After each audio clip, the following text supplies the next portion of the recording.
So in the last video we have cut on the nuclei, but all the sudden of the part was ended. We are the all of the last of the part, that was the nuclear fission and fusion. This was a minimal part of the nuclei. We have learned about that. So we start with the nuclear fission. And nuclear fission is all about when two lighter nuclei combine together to form a heavy nuclei. In the process of the fission, the large amount of energy is released. इस amount में क्या, जब दो nuclei एक दूसरे में मतलब attach होके एक बॉन्ड सॉरी एक बहुत बड़ा न्यूक्लियाई बना लेते हैं, है ना। तो इस अमाउंट जो ये जो प्रोसेस चल रहा होता है, इसमें क्या है, एक बहुत बड़ा एनर्जी का रिलीज होती है, एनर्जी बाहर होती है। उसकी वजह से क्या होता है, ये न्यूक्लियर फिजन कहलाता है। जैसे डी डी एटम है, ड्यूट्रॉन है, ठीक है, ड्यूट्रॉन है, ठीक है। वो ड्यूट्रॉन जब एक ड्यूट्रॉन दो ड्यूट्रॉन्स के साथ जब मिलता है और वो हीलियम बना लेता है, और वो न्यूट्रॉन और एनर्जी 3.27 एनर्जी को रिलीज करता है, दैट वाज एनर्जी। अब देखो नेसेसरी कंडीशन अबाउट दैट कि क्या होनी चाहिए। नेसेसरी कंडीशन आर दैट कि to overcome with the repulsion combining nuclei large kinetic energy is needed. बहुत ज़्यादा काइनेटिक एनर्जी नीड होती है, that is equal to 10 × 7 is required to increase the frequency of the collision. Very high pressure is needed. अगर frequency को increase करना है तो बहुत high यहाँ पे वो रिकॉर्ड होती है। उसके बाद क्या बात करते हैं, वेव ऑप्टिक्स में आ जाते हैं। Wave optics then dual nature. Wave optics, तो वेव ऑप्टिक्स क्या आता है, उस वेव ऑप्टिक्स में आता है न्यूट्रॉन कर न्यू ये सबसे पहले आता है यहाँ पे वेव ऑप्टिक्स में आता है तुम्हारा न्यूटन कैपलर्स थ्योरी। न्यूटन की Kepler's theory, Newton Kepler's theory state करती है कि ऑल कैपलर क्या टाइनी बॉल होते हैं, और न्यूटन बोलता है कि light is made up of the this corpuscle, मतलब टाइनी बॉल्स।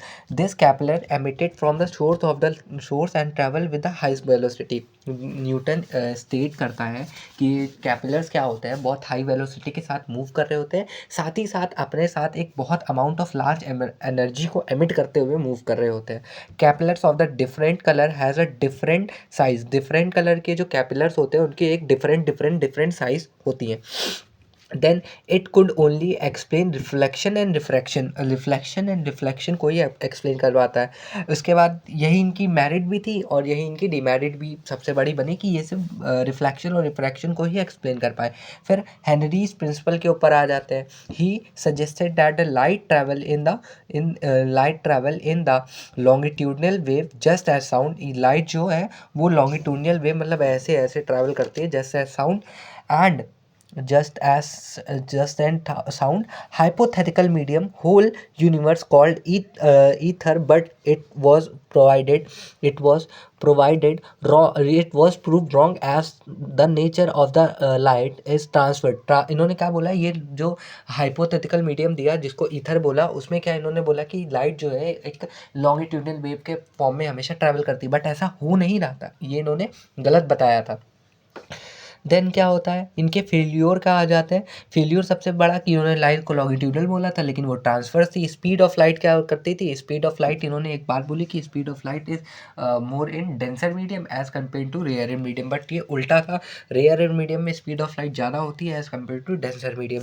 वेव फ्रंट आता है। वेव फ्रंट क्या आता है, it is a locus of the all such particle which are oscillating in the same phase. ये सारे लोकस का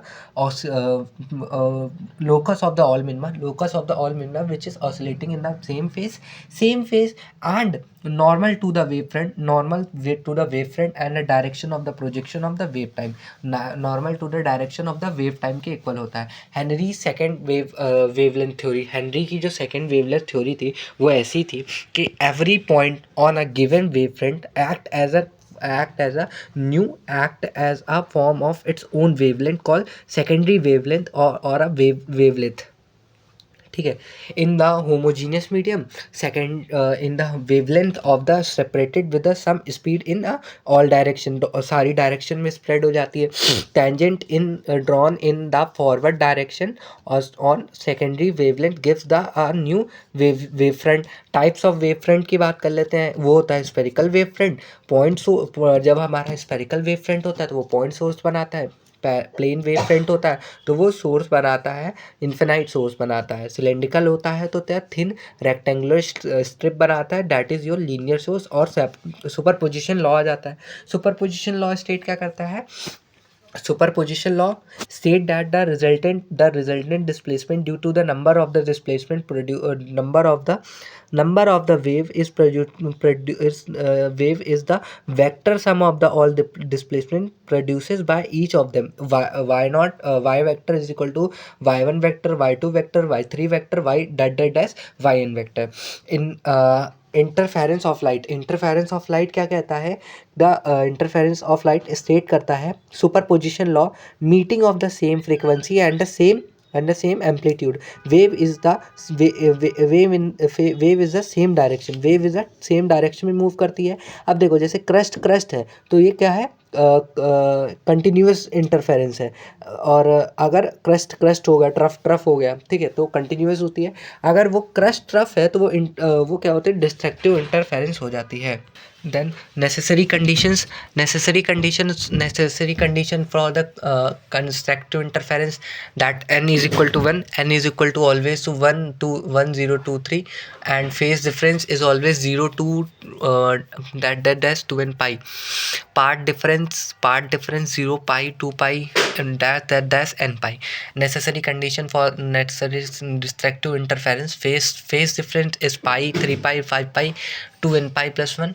Path difference is pi by 2 3 pi by 2 5 pi by 2 2 n pi plus pi by 2. Interference,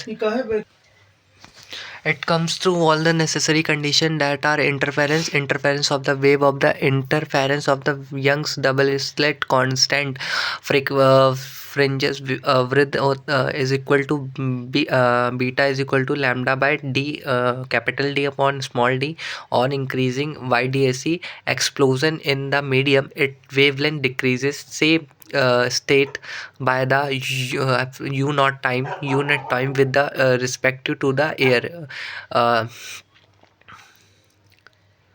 B dash is equal to lambda by u d by b, b dash is equal to b by r, b upon r, and breadth of the fringe, white fringe, is equal to the breadth of the dark fringe.